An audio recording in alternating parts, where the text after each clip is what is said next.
Good evening, good evening, good evening, everyone. We are glad that you guys have been able to come out and join us again for another webisode on our strike back here at Community Missionary Baptist Church. And man, we have an interesting topic with you to have with you guys on this evening. And we have a wonderful guest panel on tonight. You guys are going to really, really love this.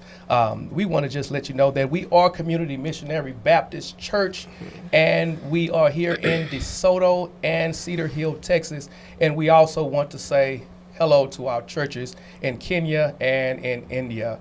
I am your host on this evening. I am Damon Greer, and we are pastored by the one and only, the Reverend Oscar D.F. Sr. And on tonight, I have my wonderful panel, these guest panelists on our show tonight. I want to start all the way down on the end to my left. You guys is right. I want to start with Brother Cheatham, who is the Lancaster Mayor Pro Tem. Brother Cheatham, I want to say hello to the good people. Hello, everybody. I'm glad to be here today. Awesome. Thank you. Also, next to Cheatham, coming back to my right, we also have the Honorable Judge Rocky Jones is in the building. Hello, everyone, and I am glad to be back. Awesome. Thank you again. And we have one of our wonderful young adults here at Community Missionary Baptist Church. She is no stranger to you guys. She's always, a lot of times she's on either strike back or she's on Sunday school. We have Sister Mays with us. Sister Katara Mays, go ahead and say hello to our people today. Good evening, everybody. I'm glad to fellowship with y'all. Thank you. And last but not least, we have our councilwoman here with us, Sister Letitia Hughes. Good evening, everyone. Looking forward to an amazing show. Awesome. Thank you. Guys, listen, we're going to go ahead and just dive straight into this thing. Our lesson on tonight, the topic on this evening is identity versus influence. Are we preserving culture or are we performing it? I wore my shirt this evening in respect of Black History Month. Because I feel like, Black History Month, it gets cut short. It gives us 28 days. So I just took it upon myself to just get our 2 extra days out of it. So instead of us celebrating or saying that Black History was ending on the 28th, I figured we'll go ahead and make it today as February the 30th. All right. So we're gonna look at today as the last day of Black History Month. We're going to call it February the 30th. Is that all right? All right. So this will be our last day of Black History, and I wore my shirt tonight because I am Black History.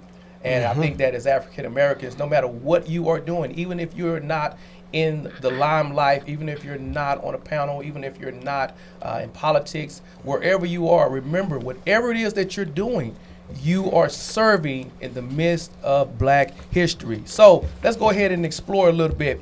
We want to explore whether Black identity is being protected and strengthened for the next generation, or is it being diluted by trends, social media, and surface level representation. So just thinking about the topic, I just want to go around to our panel right now and just ask the question, when you see that topic, the identity versus influence. And then the question asks, are we preserving culture or are we performing it? What sticks out to you guys when y'all hear that? I'll let the lady speak first. Okay. Excellent question. For me, I feel like we've already arrived. Wow. Right? I don't think that we should just celebrate 1 month. We should celebrate all year long and continue to make history. I agree. Yes. Okay? Yes. We have arrived. It's Yes. just like Jesse Jackson said, I am somebody.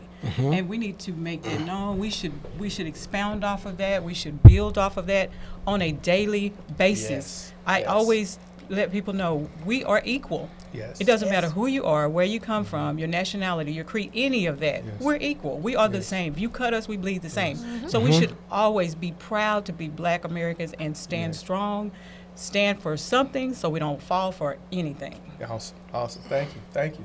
Good. I said identity stuck out to me.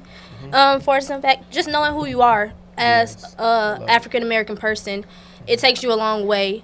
Yes. with far as confidence and fighting for what's right. When you know who you are deep down inside, you know what's right, and you know how to move upon those actions when you get caught in conflict or a circumstance where somebody tries to diminish or hold back on our culture. Yes. Yes. So, Awesome. Identity Awesome. stuck out. Thank you. Thank you. Thank you. Thank you. Thank you. Anybody else? Greer, I'd like to take a different spin on that. When we're talking about black identity, I just want to go with, you said, are we preserving culture or are we performing it? Yeah. I think Wow. it's more of a performance with What I was some. gonna say. I think it's more of performance. I still think we're in an identity crisis. That's And I good. agree with you that we have arrived, but that's some of us.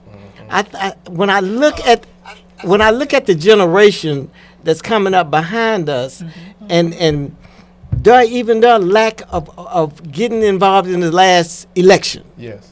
Yes. but yet I hear the critical point of what they're saying about what's going on in society.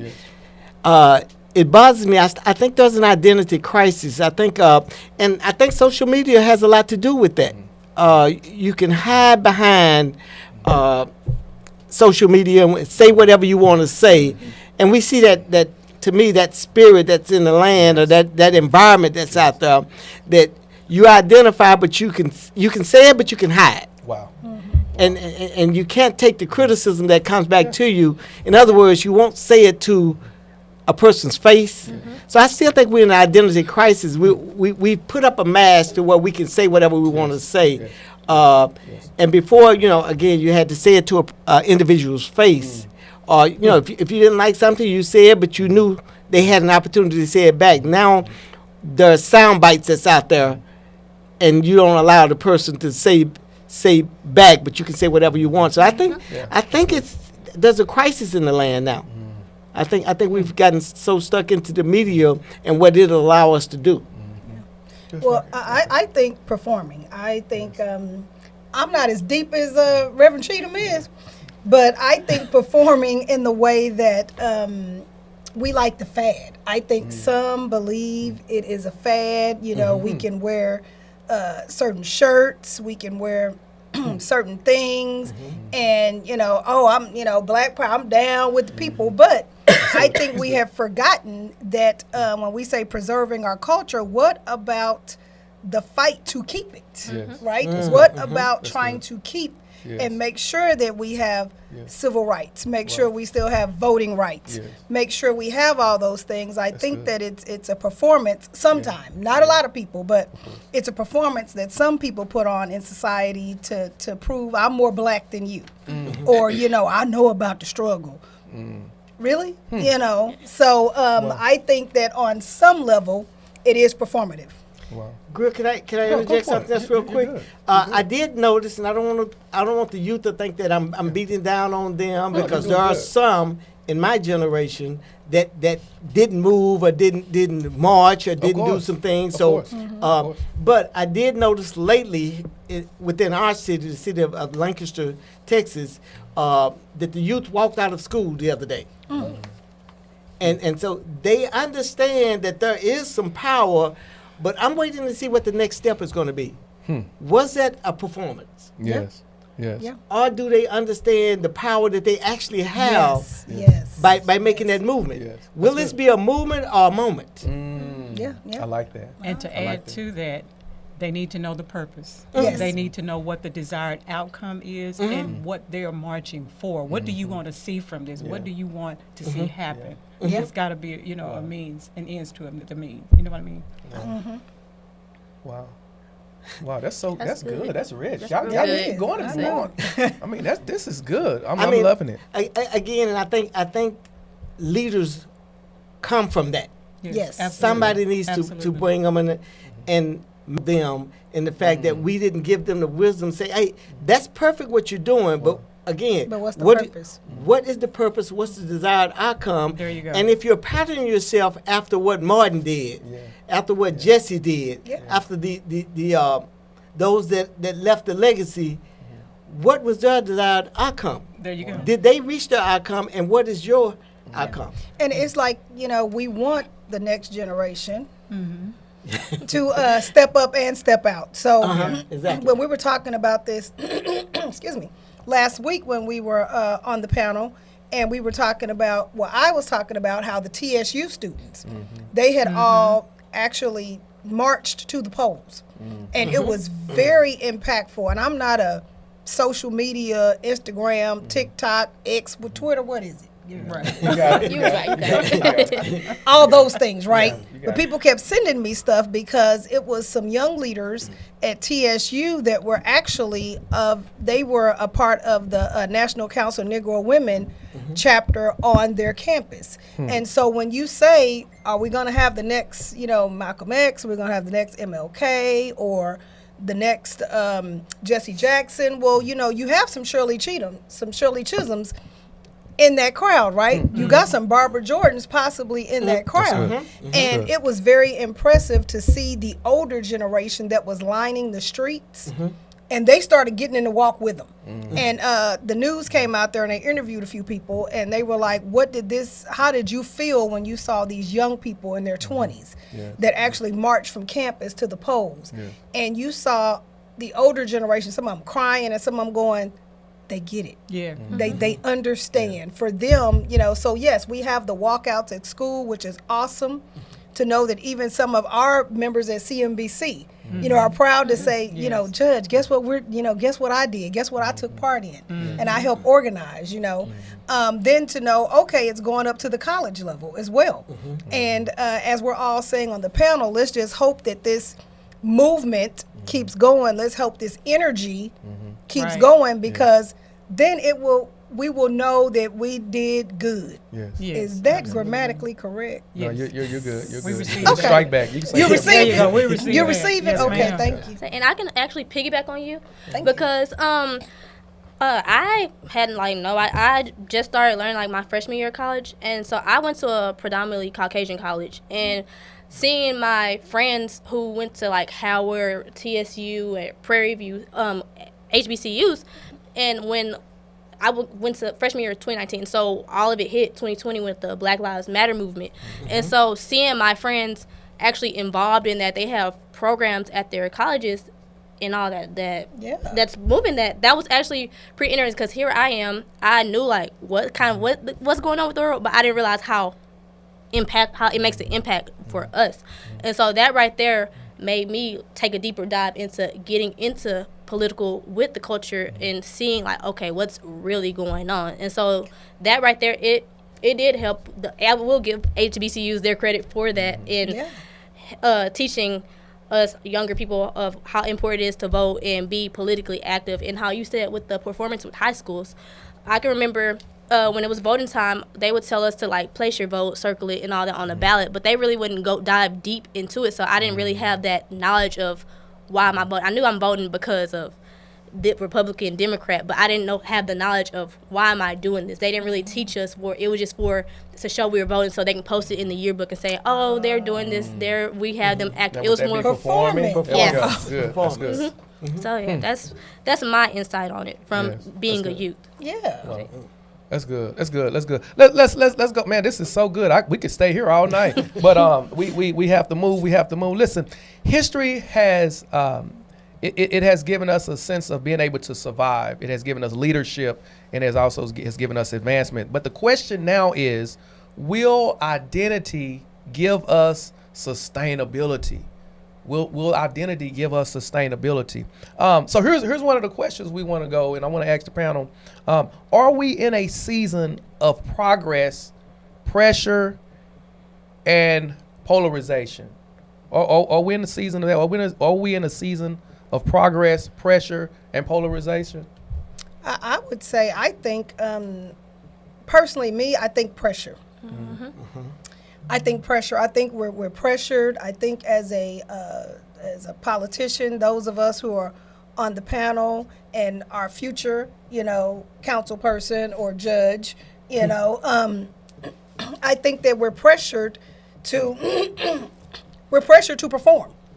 I think we're pressured to well, we got to get out here and, we got to walk the walk and talk the talk. You can walk the walk and talk the talk, but if there is no meat That- on them bones, That as part. folks say, right? Absolutely. If you are not actually, not to use a pun to these two preachers here, these two, No, you're doing good. You're doing good. pastors here, that, are you practicing what you preach? That part. And so when I look at it, I think that when you are an elected official, whether it's state, local, national, there is a pressure. There is a pressure. What are you going to do? What you going to do for us? What you going to do for me? Where some of it is, I've always said, you can't complain if you're not willing to get in the game. Yeah. And That so part. you can't be used to be a Monday night quarterback, but now you can't be a Tuesday night quarterback or a Friday night quarterback, depending on when you watch the game, right? Correct. And then come and tell some of the politicians, we need to do this, you need to do that. So I think there's a pressure for us to act sometimes when it's like, we can do this collectively. What does Pastor Epps say? We can do more together than we can apart. Uh-huh. And sometimes I think that pressure is on us we got to make it right. We got to fix it. They're expecting it. They need it from us, and we want to do it. Believe me, we want to do it. But I think it is a collective effort Yes. that we need to do, so it won't feel so pressured on just one politician to do it. I think before I pass the mic, I think that it was a lot of weight on President Barack Obama's shoulders. I think they we watched him age Yes. in the White Right House before I- Oh, yeah. right before our eyes because he had more pressure on him than any of the presidents Ever. before him. And so sometimes in our culture, we tend to pressure each other. We're harder on each other sometimes than other people in society are on us. And I'd have to agree with that pressure, but I see it on a federal level. We just spoke about an example of the kids walking out of school. At the same token, the word from the White House was that federal dollars would be taken if any teachers or anybody was involved, and they were going to look into the fact of what schools walked out because of that. If that's not pressure Yeah. from the federal level Yes. coming down to a local level, Yes. that any teacher that was a part of it could possibly lose their jobs. Yeah. And I see that, but then I'm reminded of the bus boycott back in the day. And sometimes history lets us see sometimes you got to give up some things. Yeah. Yeah. And the sacrifice that was made back then during the boycott, none of us gonna ride the Oh, bus. no. But You now have- none of us now gonna walk.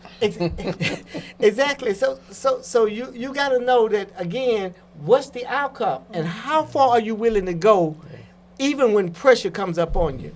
I think Reverend Greer, you are familiar with the football player that wouldn't bow down. Yeah. Colin Kaepernick. Exactly. And the pressure that he ended up losing his job, Yeah. but he made a statement. Are you willing to make a statement even when there's sacrifice that has to be made? Yeah. Right. I think that's what our legacy and our history, Black history, shows us. Are you willing to hold out even during those times? The boycott on the bus Yeah. worked. Oh, absolutely. Yes. It worked. And I think DART is going through some things now. If we don't get on DART, they're gonna fold. Yeah. They're gonna fold. Our money is our power. Yeah. You're right. When are we gonna come together and say, okay, we're not buying this product. We're not shopping at this store. Yeah. That's good. We've got to learn not only to accept the pressure and endure the pressure, but we've got to also Exert give the some pressure. Mhm. Yeah. Wow. When somebody hits you, your parents say you hit them back. What they say? That's good, and I like to piggyback off that. It's a mindset. Mindset. Most definitely. I believe it's a mix. We are very progressive. We've come so far. We have the tutelage and the knowledge that has put us in the positions where we have to take that pressure. You know what I'm saying? We have to overperform, although we're qualified. Look at Kamala Harris compared to Exactly. our president. Well, Well, And he is, Well. I have to say, he is very polarizing yes. because he is, the division is starting from the top.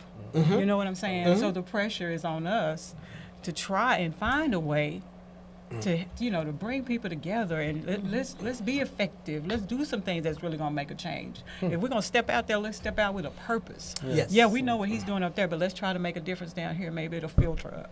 Yeah.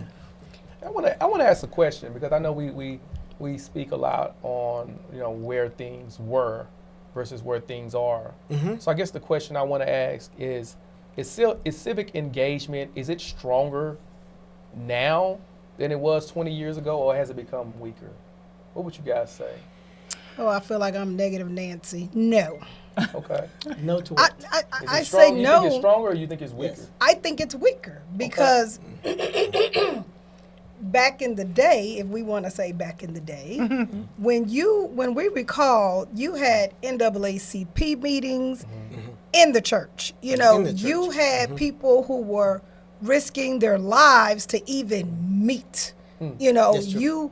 You watch any of the historical documentaries where it talks about how, excuse me, where Reverend Martin Luther King would go to people's houses and he's staying in their houses and hidden away just so he could meet with groups of people because, they didn't know what might happen to him. Yeah.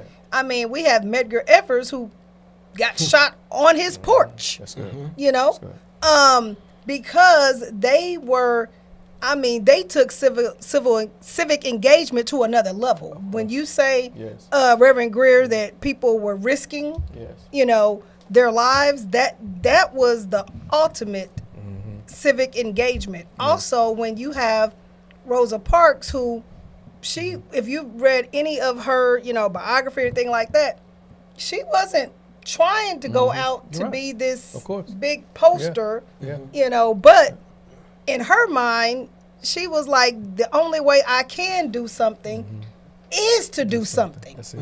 And that one thing may have been, I'm just not going to get up today. That's it. My feet hurt, Yeah, that's it. and y'all grown, as they say, grown now. I'm Yeah. finna sit right here. That part. And so when you ask about civic engagement, oh yeah, we have some marches. I think that we do the best we can here at CNBC, but when we look at what civic engagement was and you look at those black and white photos, those documentaries, and these people are packing churches. Yes. They are packing churches. They want to be led. They want to be fed. They want someone to say, where are we going? And then just to know how long that boycott lasted. Oh, yeah.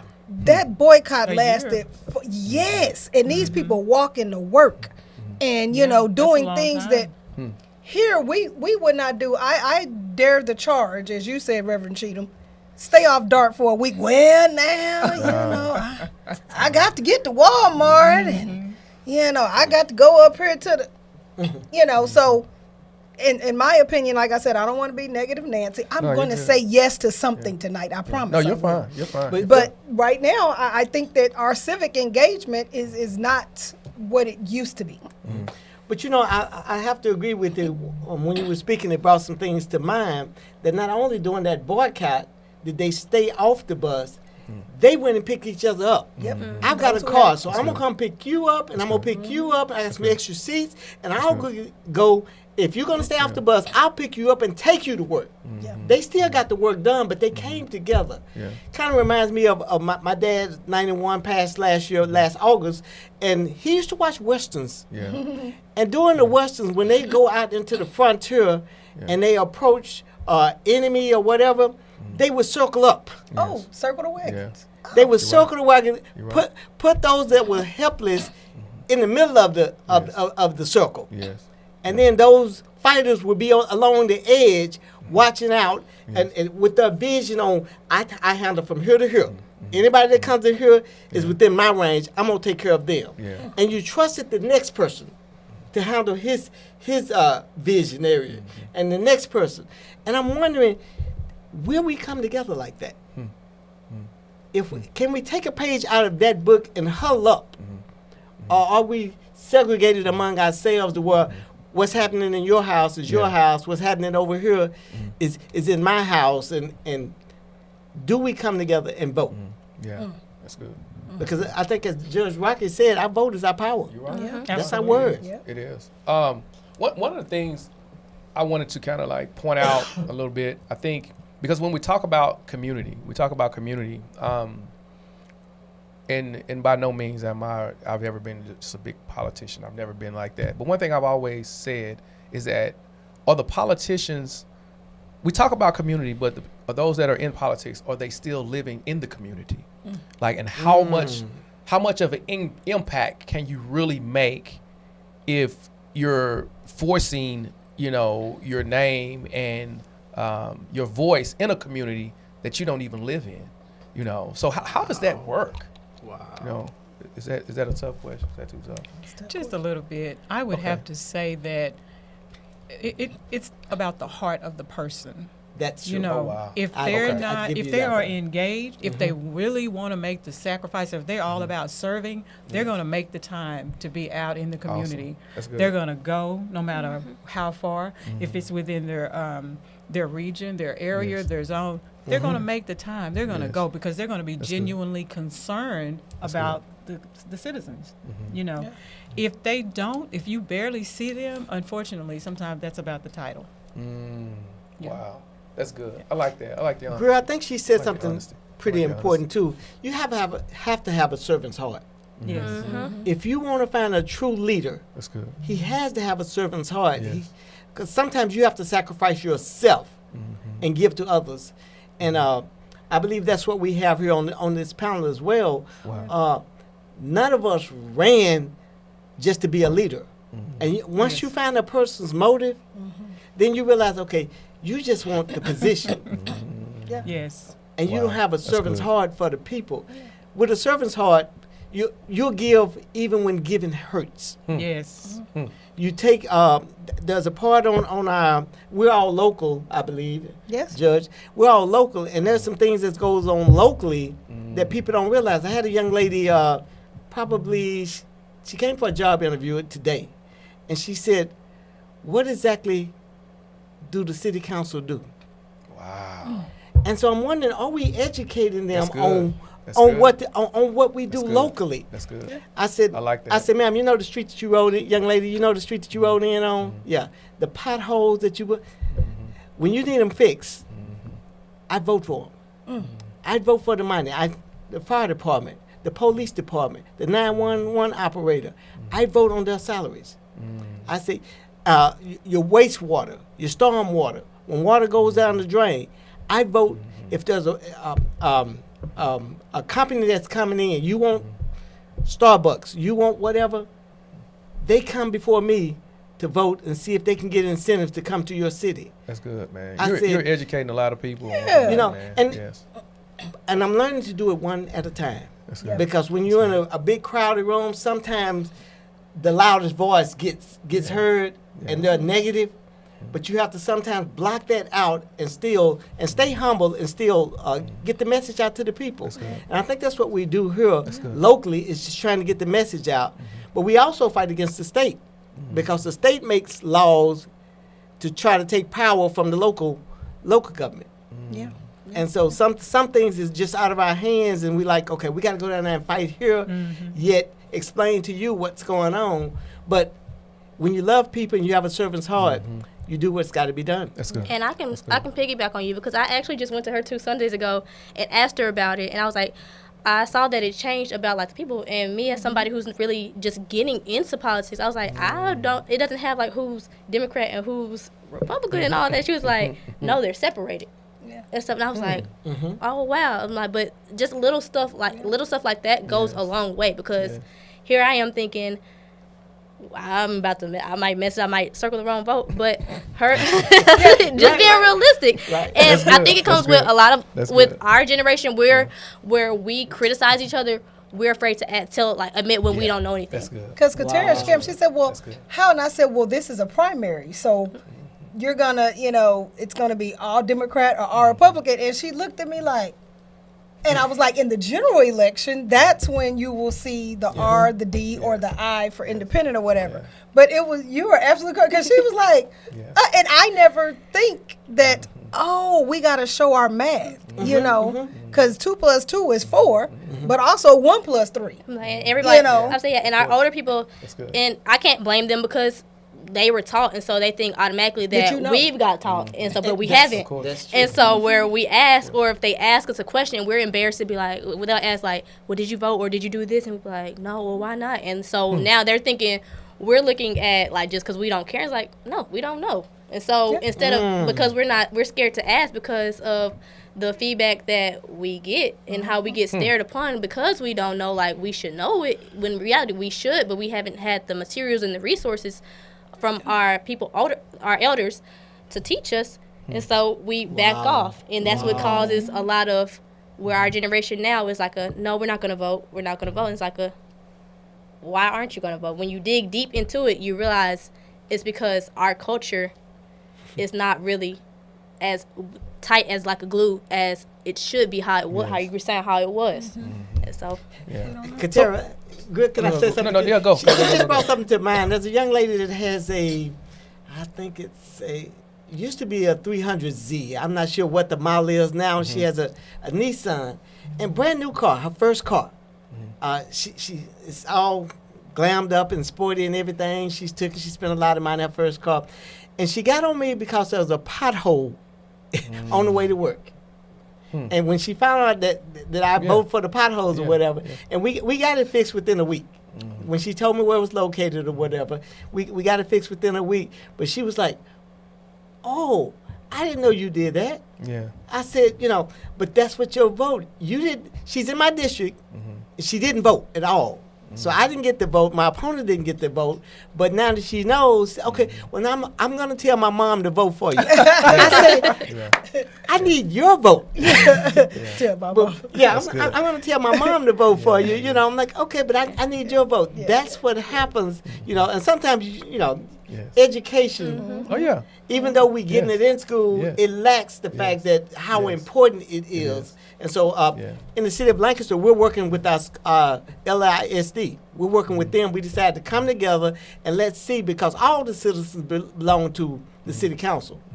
And so we're working with the school closely to see if there can be some education. And I'm working with a person in the vision, not to my own home, but I'm looking for a youth that I can bring alongside of me, because I don't plan on being in this position forever. That's good, man. And I need to good. find, That's I good. think they said every Moses need to find his Joshua. Of course. So I'm looking for a Joshua Yes. that's willing to come and I just tell them about some of the experience I've gone through so that they can be prepared Yes. when they get here and run to Mount to the next That's good. level. That's good. And real quick, before we move on, you had asked something about the community impact. So I told this story a while back on Strike Back that, to me, one of the best compliments I ever got when we talk about being impactful and being in the community, right?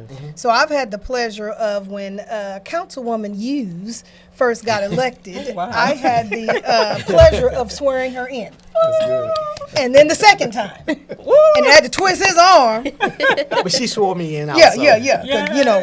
'Cause, treating church members bad. But anyway, but I say that the best compliment I got, because I go to the swearing in ceremony and I put my robe on, and a lot of Community Missionary Baptist Church members were there.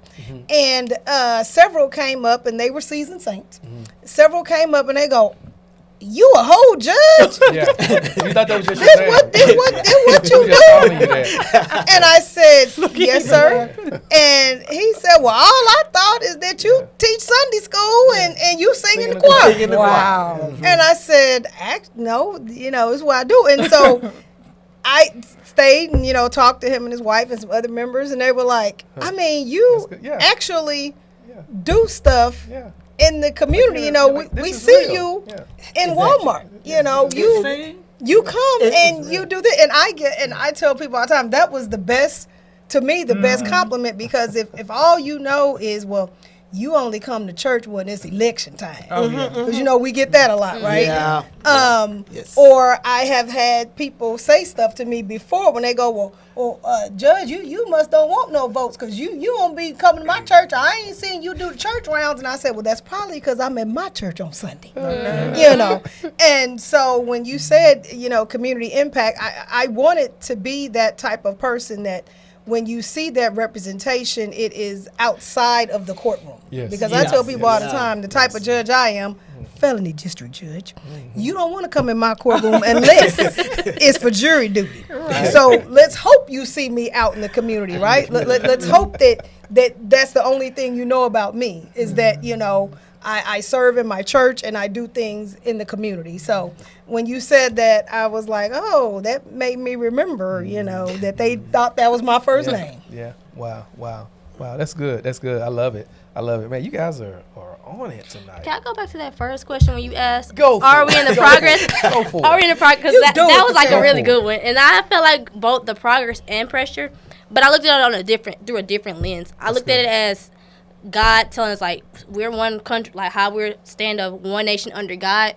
He's using us to bring it back, one nation under God. And I looked Wow. I brought it back Wow. to Obama. And that was 2008, so I was just 7 when he got elected in office. And so I saw, and so I looked at him, and like me just having a dad in the household, I looked at it as where everybody else was like, oh yes, we have our first black president. I looked at it as, oh, we just have another black male in the house. I have a black male in my house, so it just seemed normal. Like, Yeah. oh, okay, that's That's normal. right. Like, Yeah. like he got it. Yeah. He's under control. That's how I looked at it because Yeah. it's another black male Christian leader running Yeah. the house. And then fast forward, we're stuck on our Gen Z is stuck on turning 2026 into 2016 and stuff because we say that 2016 was like the best year before everything went downhill. And when you look back on it, I was a sophomore in high school, and that's when our president now got elected in office. And I saw a girl on TikTok, she was like, life was great until November of 2016. Wow. And when I thought about it, I said that really is when I kind of started having a mindset and like seeing the vision of the political view.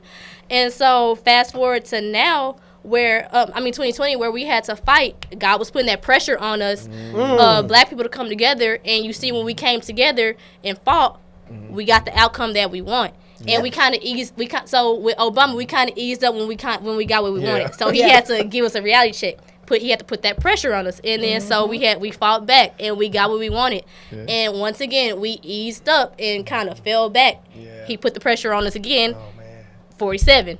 Now, with Vice President Harris, she's our first African American vice president in office, and right there that set the tone. Like, okay, once again, we're fighting. God put that pressure, and we came together and look at the outcome.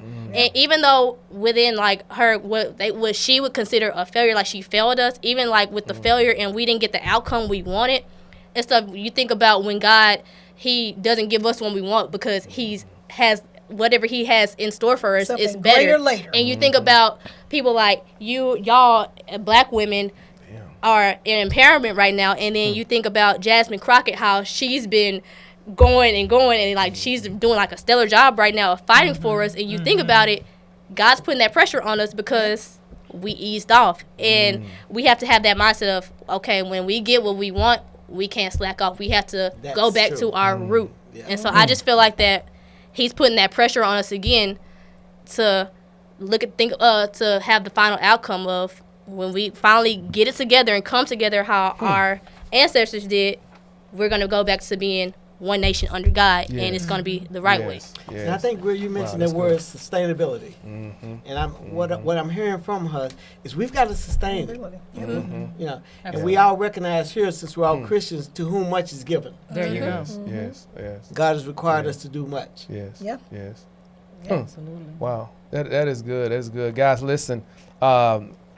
I'm getting real caught up in this. I forgot that I was even hosting this.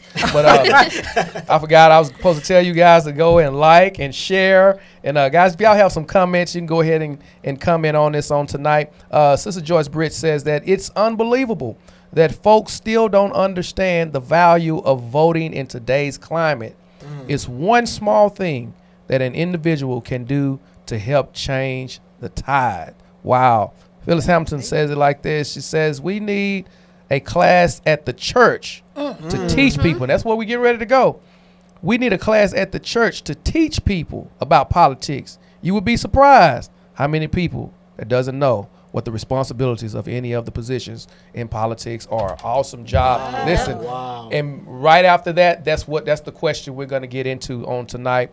The role of the black church the role of the black church. Let's talk about it. Let's get into it. Here's the question off the top: is the black church still the moral compass of the community? Is the black church still the moral compass of the community? Now y'all don't. Absolutely. Now I know y'all go to church here. Absolutely. Now if y'all want to talk about another church or somebody that ain't doing right, the community got it going on Yeah, up yeah, here. yeah. So well, now I'm we not can gonna always. be Debbie Downer on Okay, this. that was good job. Good job. Now we can always do better. You know, we can always do better. Everybody can do better. But that's the question right now. Is the black church still the moral compass of the community? I believe it is. I look at it in terms of it's our foundation. Yes. Yes. A house divided can't fall. Not the same relation, but if you don't have that foundation, if you don't have God at the center of You're sure everything right. you're doing, how do you even function every day? You should be afraid to step out and not even say, God, be with me today. Yes. God, go before me. Jesus, Yes. take the wheel. Exactly. That's it. These are just light conversations I'm having with myself as I get up every day and, get going because it's got to be focused on Him, whatever it is, good or bad. Yes. We need that foundation, and that comes with being, knowing who God is and being Yes. involved in church. You have to get That's up good. out of your bed and get in that church You house. sure right? Yep. Get You're involved. Right. You're right. You're definitely right. I hear what you're saying, but can I take a different twist? Go- Okay. go for it, Doc. Absolutely. Okay. I think the church has failed our community. Wow. I believe Wow. more so in history, they were stronger, as Judge Rocky mentioned earlier. Yeah. People would come to the church for answers. Right. They would listen to the pastor, and that's why Reverend Martin Luther King Right. was the voice. Reverend Jesse Jackson. Yeah. Reverend Jesse Jackson was the voice. Reverend Warnock. Oh, I can just keep going on. And but I think now, and I've looked at this through my own lens. Thank you for through my own lens, and I took a step back. And sometimes I heard a statement that says, stillness reveals what haste overlooks. And I think we've gotten That's true. hasteful in what we do, but sometimes we have to be still and take a look and evaluate what's going on. And once you evaluate what's the voice of the black church now, and what's this all about, because there is a major separation of state and church. I was about to go that way. The government put that in place, but yet our current president, goes to the church and uses. He go to church? I'm sorry. Bingo. He uses the church. He uses the church when he needs to use it. Yeah. That's what it seems But he like. wants a separation of state and church. And now the church has gotten into a voice of doing what he says do and afraid to speak out against right and wrong. Church used to be all about right and wrong. And even in our political fields, there's just a right and wrong. My father always taught me, he That's was right. a minister as well, he said, right is right even if I'm doing wrong. There you go. That's good. You got to stand on it. God's word is God's word. Right. And it's right, which means somebody is wrong. But E.K. Bailey, the late E.K. Bailey said something when I went to one of his conferences. He said, you got to learn to speak truth to power. That's right. That's They right. may I be like in that. power, but as Christians, we still have to speak truth. Yeah. Yeah. You can do what you want to do, but you're wrong. That's right. That's And I right. think there's not enough of us. We see it in our Congress. We see it in the House of Representatives. We see it from the president's standpoint. People will not tell our president when he's wrong. Nobody but Al Green, and you made me think of him when you said that.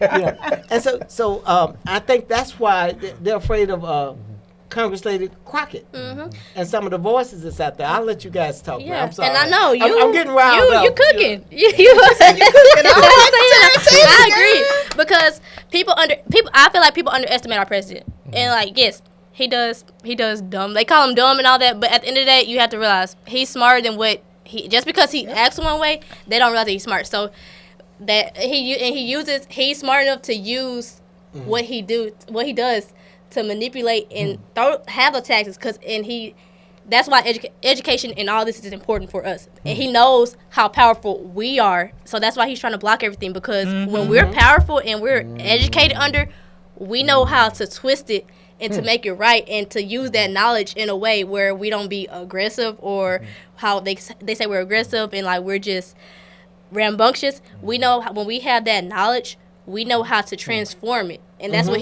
I feel like that's what he's afraid of, because he know how powerful that as black people, how we are as black people when we have that education, and then education and then having that Christian background, that's dangerous. And he knows it. Yeah. That was just like to add on like what you were saying about the whole power, how nobody says anything to him, they just let him do what he does. And so That's crazy. Well, I think going back to something that Cheatham was just speaking on, speaking about how some preachers or pastors in the church, I would say, has kind of shifted from prophetic to being passive in a sense. If I could go to a specific church, if I were to go down Camp Wisdom, there's a nice sized church down off Camp Wisdom between Hampton and Polk, I believe. I'll let y'all use your own imagination. I believe his congregation is pretty much half and half. So he's not going to stand up and preach on anything that's wrong. All he's going to preach is Bible. That's all he's going to preach.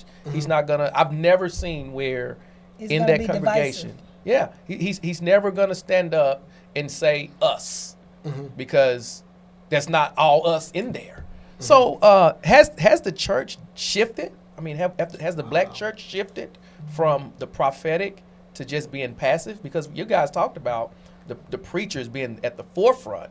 But now, I mean, when you look out in congregations, you know, you might not see all people of ebony hue, or all people there may be some of ebony hue that don't cast their vote that way, you know. So, and normally those that are in the higher positions, they know who those people are. It may not be, broadcasted to any of us. So in the black church, dollars count. Yeah. Like let's be honest. Let's be real. Yeah, dollars count in the black church. I mean, so let's talk about it. Let's talk about it. Has the church shifted, from prophetic to being just passive? I think you're right. In some areas you have, but also I think if we keep going down I-20, either direction, that sometimes they get a little big, right? So when we talk about the mega churches, when we talk about the mega churches, the one thing I always said when I was looking for a church home, when I left Bethlehem and Mansfield and I moved to DeSoto, I was like, I want that big little church feel, right? And so you want to go to a church where they notice when you're not there, or they miss you when you're gone.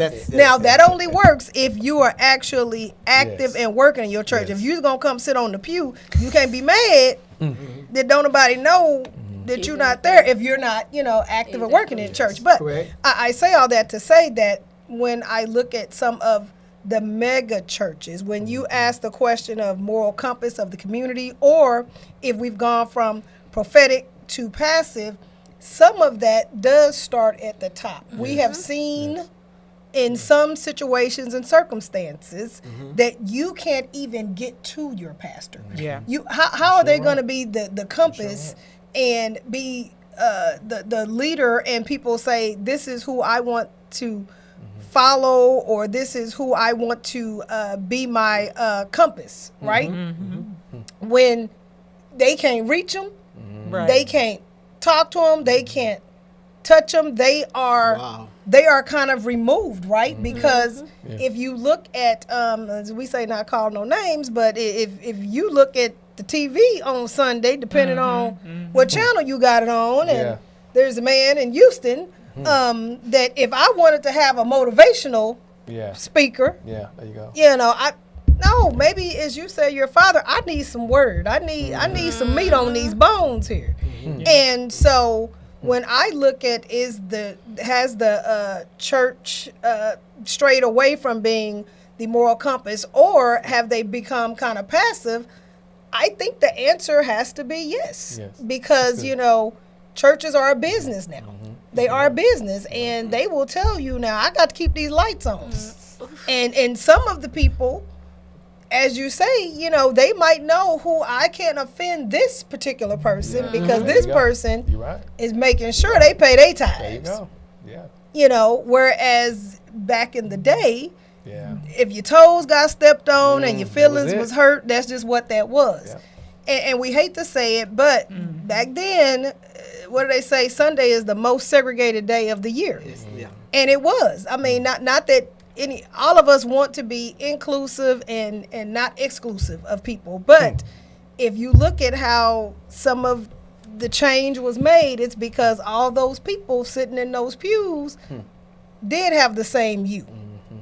Didn't try to rhyme right there, but you know, they did. So maybe you could speak more openly. You could speak more freely. You could, you know, mount up. You can, you know. But now I think that because of the state that we're in, that you got to tiptoe a little bit. Yeah. Yeah. Well, Exactly. Drew, can I chime in real quick? I think Judge Rocky didn't say it. I thought she was headed that direction, but I think it's a lot of it is because churches have started an influx of federal dollars, and when you are taking money from certain people, it quietens and silences what you can say. And churches are now, I mean, they're doing ministry, but the ministry is done with federal dollars, and you got to pay the piper. Yeah. It I mean, I think the Bible speaks of it when it says, "Bring all your tithes and offering to the storehouse, that there may be meat in my house." And he was talking about the people giving, not just taking money. And now you take it from the federal government, and you let them dictate what you can say, because they'll tell you in a minute. You say something against me, I'm cutting off the funds. Yes. And so I think some churches, and they're doing ministry, don't get me wrong, ministry is still being done, people are still being fed or whatever, but the federal dollars, I think, have Impacted. impacted us so much to where we're not doing and not praying and not trusting God as much as we're trusting the federal dollars. That's good. very I mean, like, that's my take on it. That's And that very goes important. with back to you're not practicing what you preach. Because Speak because if this person is going to take it, why do you have the mindset of, oh, let me hush and let me close my mouth? Why don't you have the mindset of, let me say what I have to say and God's going to handle it? There you He go. might take this one away, but he'll Yep. bring somebody better, somebody greater. He'll bring something greater in. Why do you have the Yep. mindset of that one person, that one asset is going to be a downfall? If you're practicing what you preach and you're trusting in the Lord and what he's going to do, That's good. I like that shouldn't be, you shouldn't be worried about that. Well, I think, didn't Pastor just preach a message on Sunday about the did. Hebrew boys Yeah. and, He did. and them standing? And you got to that's it. trust. You got to trust. The church has to stand and trust that God is still God. Exactly. Don't You're sell absolutely your right. soul. That's Don't. good. Oh wow. That's- Exactly. Don't sell your soul. And I think a lot of that has done. I think. And that's And that unfortunate. transpires into the real world, because when you think about all of our influencers who are around in my generation, they're all stuck on money, and it's a big topic of the celebrities when they go to church. Why are you dressing like that? Why is that even a topic? That should not even be a topic. When you Just really be think, happy they there. exactly, that should not even be a topic. It just transpires of, is the church shifted from prophetic to passive? There goes your answer. Yeah. Sister Letitia Hughes, did you have something you were about to say? Oh no, I was Okay. just gonna. That was Okay. my main thing. Is Gotcha. you should not be willing to sell your soul. And to your point, there was a statement made about, where are the Martin Luther Kings and the Jesse Jackson, those ministers. I think we have some like-minded pastors who would Yes. like to do that, like to be there, but that's a sacrifice. Yeah. I It really really do is. believe that, and It they're really not willing. Well, I wouldn't say willing, but times are different, and that's really what we course. need is somebody who's going to take that Right. position, who has the masses, and can bring so many more along to really make a statement. But it's just such a sacrifice. Can you imagine if all the churches came together? Mhm. What impact we would have on the Absolutely, Man. absolutely. You're right. Yeah, you're right. You guys are right. Man, this is so good, and we are really getting down to it and to the grit of it. So I want to ask this. Rashid, I want to come to you if you don't mind. I want to ask this question: what does real empowerment? What does real empower? What do you think real empowerment looks like? Not of last year, not of in the future, but what does real empowerment look like right now? Grill, very interesting question. Kind of wish you'd went around the room first, but You're all right. You're all right. You're all but right. now that you mentioned that, I look for it as freedom within the race, not just freedom for me, but That's freedom good. for my brothers, Yes. for my sisters, for my kids, for the generation Yes. coming forward. I think in the position that I now sit in, Mm-hmm. which is Mayor Pro Tem of the city of Lancaster, That's and for those that don't know, that's the second person in charge of the city. Mm-hmm. When the mayor's out, then I'm in place. If something happens to him, then I step forward or whatever. But Mm. as the mayor pro tem, I have to look out for the entire city. Mm. So my decisions and stuff have to be based upon everybody, not just my district. And so, good. but I'm trying to be a visionary to see what the future is like. So every decision I make has to bring freedom to everybody. There are some people that say, hey, why aren't you doing this in my neighborhood, in my whatever? I'm like, yeah, but is that best for everybody? And so I don't get into conversations about what's going on in District 5, which I was voted into. I focus on everybody. And I came in, God gave me that mentality when I came in. And I asked him before I even ran, Lord, are you sure you want me here? And so I try to see it the same way I see everybody is equal. Yes. I don't care. And I've had people attack me and say, well, I own so many properties in this city. And I'm a millionaire. And I'm like, I own a lot. And my vote counts and my feelings count just like your vote and your feeling because you own $1 million. Wow. So I have to keep that thing. And again, I talk about freedom for everybody. Everybody I like that. needs to be a part of it. Yes. That's So good. it looks like freedom That's good. for everybody That's good. and Thank be a blessing to everybody. Thank you. Bless you, brother. Bless you. Dr. John, what are your thoughts on that? What does real empowerment look like right now in 2026? Honestly, I think it looks like this table. I think it looks like this panel, right?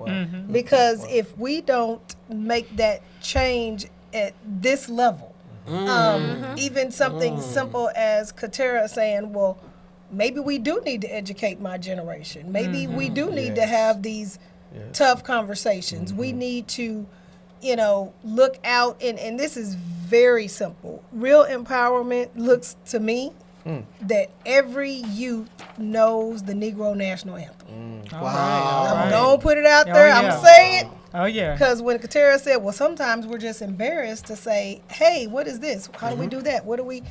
Well, I don't think that, we even do things simple as that to say, hey, I need you to understand what this song is, what it means, and what the lyrics are. I mean, I have just, and this is because we're closing out on Black History Grid. That's why I say, let Good, me you're get this doing piece out right now. That, and I'll even say with my 10-year-old son, he doesn't know it, whereas with my mom was like, oh, you gonna know that song before you know Michael Jackson beat it, And Yeah. so I think that real empowerment looks like what we're discussing right here. How do we prepare the next generation? Or how do we even educate the generation we're in now? So empowerment to me looks like education. Yes, that's good. That's good. I want to take a turn because I know we're running out of time, but I want to ask this Letitia Hughes this question because Katera said something about this generation and what success looks like to them. So Sister Hughes, I want to ask this question: is wealth the new measure of success? Wow. Is that the new measure of success? Is wealth? Is that what it looks like being successful now? That's an excellent question. And honestly, it is for some people. Awesome. For me, it is not. First of all, I'm not wealthy. Second of all, success for me is what I can do for somebody else. And I know that sounds so basic and so simple. I love it. I get a natural high when I can make somebody smile. Yeah, And that's it's good. I don't care what it is. If I need to love buy you lunch, if I need to come help you clean out a garage, whatever I can do to help He's so is sweet. what I want to do. That's what success is to me. It's the most Or important is thing. it likes, or is that what they call it? Is that what success is? The more likes some you people- get, because then if you're an influencer, that translates into dollars, right? And you get all these products and all this stuff. And when I hear young people, oh, I got to get all these likes. What? Yeah. So I think that is what the And translation it is. is. Okay. It really that was is. coming back Wow. to I would say yeah, because when I think about it, it was one time when I was like, I had took a pay cut and I was like, I was down in the dumps. I'm like, man, oh my goodness, like what am I doing? And I had to think, Katira, your parents pay your bills. Why are you? What are you doing? But social media, it really it has a big impact of how you should be, because we see the people our age are just have God gave them a little extra blessing, gave them a little limelight right there, and we see it in like a dang, they're this age. What am I doing? Yeah. We look at it as because we look at their success as a failure, and it shouldn't be like that. Right. So yes, it does. It really does. See, we didn't have that growing up, No, so we didn't have no. that competition. Okay. We didn't And have I- that. Not at all. And I think it comes from like some of us like growing up, we seen like our parents struggle, and so we had that mindset of we don't want to have our future kids to have like Yep. those same struggles, and so it comes with that, but it also comes with did we get taught did my peers' parents teach them that hey, if you have faith in God, Yes. it's gonna all work out. So it's it works both hand in hand. Like yes, it's a new measure of success, but it's because how y'all said some of us didn't get it passed down to us of God first, trusting God first, and so that it ties back to that. Awesome. Yeah. Thank you. Listen. You all have been wonderful on tonight. We want to thank everyone for joining us on this evening. I want to thank our panelists for being with us on this evening. But we have to get out of here. But before I get out of here, I want to go ahead and close this thing out. Black History Month is not just a month. Black History is not just a month. It is a mandate. It is the story of faith under fire, leadership under pressure, and resilience in the face of systems designed to break us.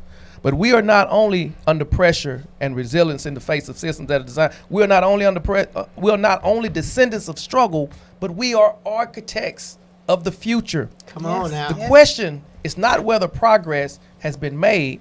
The question is whether we will protect identity, demand accountability, and build institutions strong enough for the next generation.